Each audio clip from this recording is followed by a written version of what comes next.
What I really want to talk about tonight is about Europe and about the crisis in Europe and about the future of Europe as I was informed about it from a Romanian perspective. If you were a Romanian, or say a Pole or a Lithuanian in, let's say, 1995, the world looked perfect to you. You were getting into NATO, and you would eventually get into the European Union. And in 1995, what was healthier and without any problems and more dynamic than the European Union? And Russia, from a Romanian or a Polish historical perspective, was conveniently weak and chaotic under Boris Yeltsin's rule. So for the first time in history, Russia was not a threat. And the West was embracing you, so it was like you left history. It was an escape from history, and with all of history's tragedies and challenges and difficulties and real sadnesses. But fast forward to now, 21 years later, say, and you have the entirely opposite situation.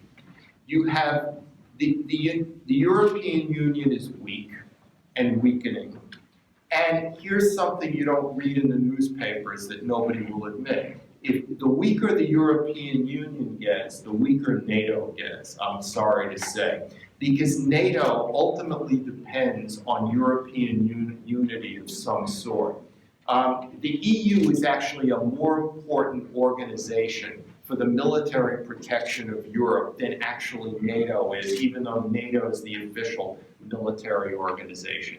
And Russia is no longer weak and chaotic. Russia is led by a very disciplined, thoughtful, serious man who has a specific geopolitical vision, and he's a very impressive tactician. And he is a formidable historical adversary in that sense. And he could likely be the leader of Russia for many years to come. It's hard to say. So everything has changed. Also, the nature of imperialism is not like it used to be. It used to be about armies. It's no longer about armies, or it's less about armies. It's about subversion, running intelligence operations, acquiring media through third parties, selling energy, all of that. And it's very subtle. And because it's subtle, it's deniable. And because it's deniable, it's harder for an alliance to elicit a response. So it's all very challenging for Romania in this sense. And let's widen the picture and look at Europe for a bit. Europe, in a sense, in a subtle sense, is redividing into Cold War halves. It's like a retro kind of phenomenon going on. Western Europe is obsessed with terrorism, and it's obsessed with with Middle Eastern terrorism and with refugees from the Middle East. Eastern Europe, though, is still obsessed with the Ukraine, with the crisis in the Ukraine. It's geography. Romania, the rest of Central Eastern Europe, Russia is close, Ukraine is close. Romania and largely Romanian-speaking Moldova have together a longer border with Ukraine than Poland has. So that what obsesses Western Europe is different from what obsesses Eastern Europe. And therefore, Western Europe, because it is obsessed with terrorism and refugees, would like to have a rapprochement with Russia, very much so. And Russia is involved militarily in Syria. Therefore, Russia has the ability to have leverage over Western Europe. This is by entering into Syria, Russia acquired leverage of some degree, we can debate how much, over Western Europe. Whereas Eastern Europe, rather than wanting a rapprochement with Russia, is desperately in need, even more so, of the United States. because Central Eastern Europe realizes that at the end of the day, the Pentagon, the US, is more important for its defense than Brussels and NATO. That in a crisis, because NATO is so big, it will have members, some members saying, well, let's do nothing, let's send a fact-finding mission or something like that. So the key is the United States. Whereas in Eastern Europe, whereas in Western Europe, as I said, the key is increasingly Russia. And here is where the issues that seem different, but in fact overlap, come together. The challenge of ISIS and the challenge of acquiring energy at affordable prices. Russia is, endeavoring to build a second Nord Stream pipeline that will bring natural gas directly from Russia to customers in Western Europe, thereby bypassing Eastern Europe and therefore psychologically separating somewhat Western Europe from Central Eastern Europe. So again, on this one level, we have this division coming up. And when I think about Russia, I'm more worried about Russian weakness than Russian strength. I'm very worried about the Russian economy. The collapse of energy prices. I think that countries that have severe economic problems can, in some instances, be more aggressive externally. Internal troubles can lead to external, external actions. And this is true of China too, by the way, whose economy is also in trouble. There was a great American political scientist in the 1950s, Robert Strauss Houpe, who taught at the University of Pennsylvania. And he had a theory of protracted war, that what China is doing, what Iran has been doing, what Russia has been doing is what's called probing operations. You probe, and if you meet a weak response or no response, you probe further and further, but you can always withdraw, basically. And great wars tend to happen when probing gets out of hand, when there's a miscalculation of some sort. So, that's also, something to keep in mind.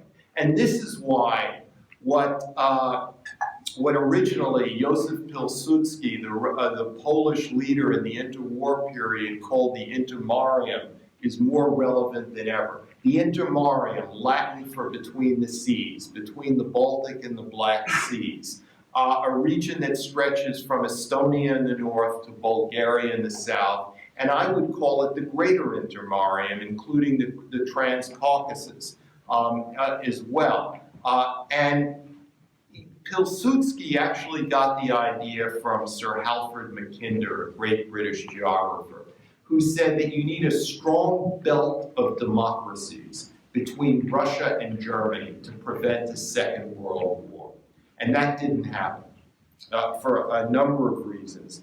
And so we're back to the intermarium, building a strong belt of democracies, in this critical region of Central Eastern Europe where Russia, because of its own history, because it was invaded not only by Napoleon and Hitler, but by Swedes, Lithuanians, and Poles, from its own point of view, requires a buffer area, a soft traditional zone of influence.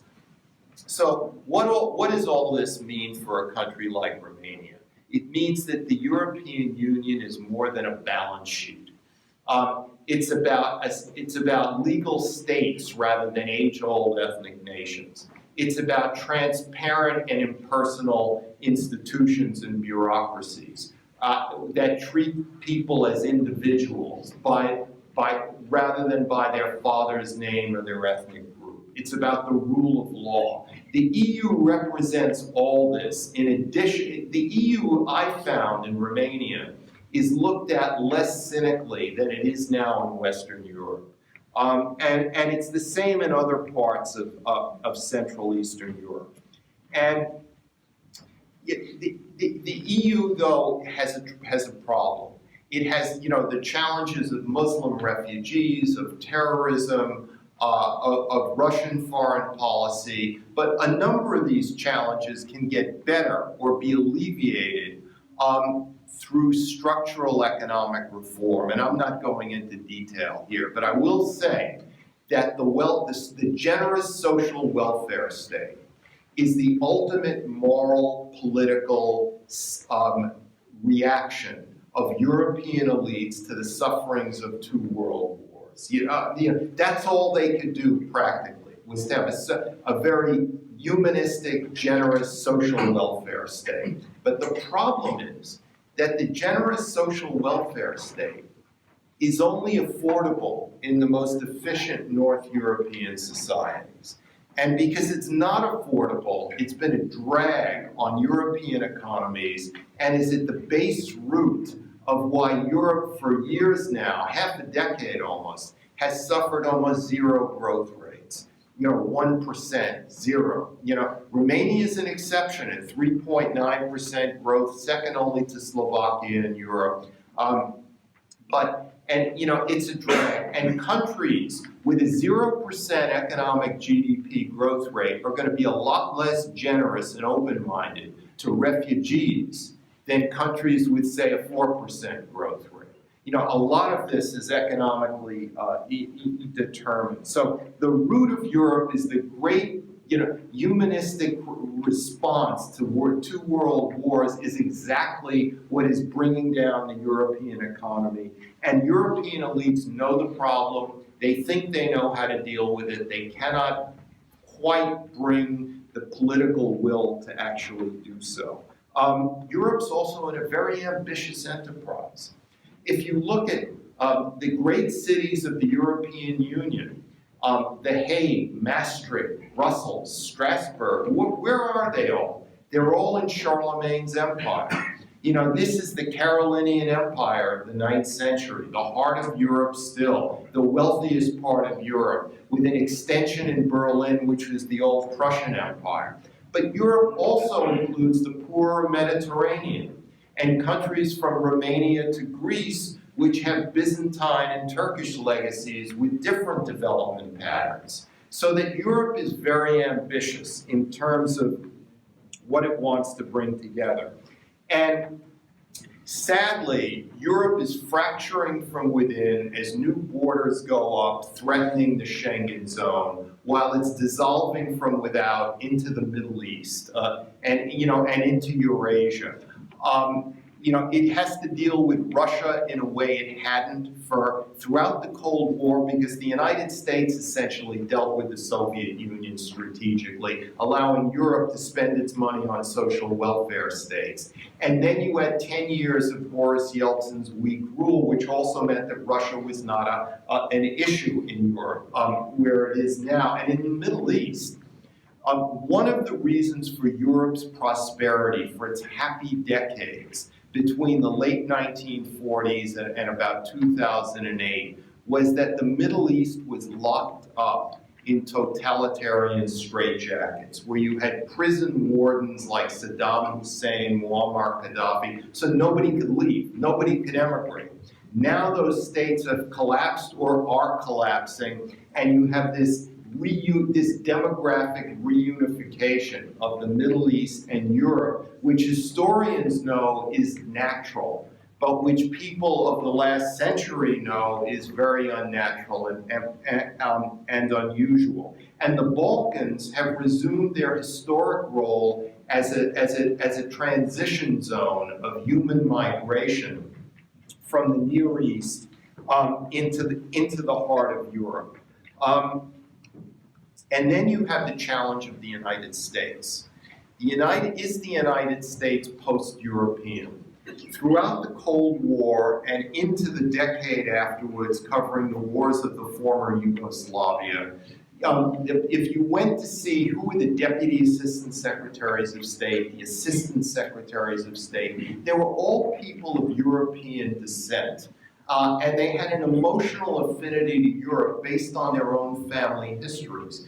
But the United States has changed. We had massive immigration of very educated people from India, Latin America, China. And if you look at the middle levels of the bureaucracy today, at defense and state and CIA, you get people with very exotic family histories from India, China, who bring different memories to them, different interests, different obsessions. I'll never forget in 1998 when I was in Romania, I did a long interview with Silviu Brucan, a very interesting man. Worked for Giorgio Dej, Ceausescu. He broke with Ceausescu just in time, like 2 years before the revolution, and was an idealistic Stalinist in his youth. He was defending Stalin to me, saying if you were a young person in the 40s and you were idealistic, you were a Stalinist, essentially, because what else could you be? The choice was only between Hitler and Stalin. You had to choose. And he said to me, the West did not desert Central Eastern Europe at Yalta. It deserted Central Eastern Europe much earlier at Munich, because Munich had a geopolitical coefficient. What Munich basically telegraphed was that the West didn't care about not just Czechoslovakia, but about Romania and every place east of it. And so the question becomes now, will the West desert, or not like in those days, but gradually lose interest in Europe? I maintain that Europe is as important now to the United States as it was during the Cold War. Europe is one of the 2 largest world economies. It's America's biggest trading partner. And I'll end with just this. The Middle East has still not found a solution to the collapse of the Ottoman Empire. That's what all the Arab-Israeli wars, the chaos in Syria and Iraq are. There's no solution to the collapse of the Ottoman Empire. The question then becomes, is the European Union the permanent replacement, the permanent solution to the end of the Habsburg Empire? Because the Habsburg Empire sprawled across Europe from the Swiss Alps to the Black Sea almost. And the Habsburg Empire was about humanism, about tolerance, about cosmopolitanism. It protected minorities. And it did so for hundreds of years. It wasn't perfect, but for its time, it was the most enlightened creation. I'll never forget this short story by Joseph Roth, a great Austrian Jewish intellectual between the wars, and he wrote about this old count in Galicia in eastern Poland. And he spoke about how the count, even after the fall of the empire in like 1920, even though the count was of Polish and Italian descent, was insulted if people called him a Pole or an Italian. He says, I'm beyond nationality. I'm still loyal to the emperor, to the monarch, because that's a higher moral purpose than mere nationalism. And so the Habsburg Empire more or less encompassed an almost postmodern identity. And the point is, can the European Union, achieve that permanently? And thank you very much.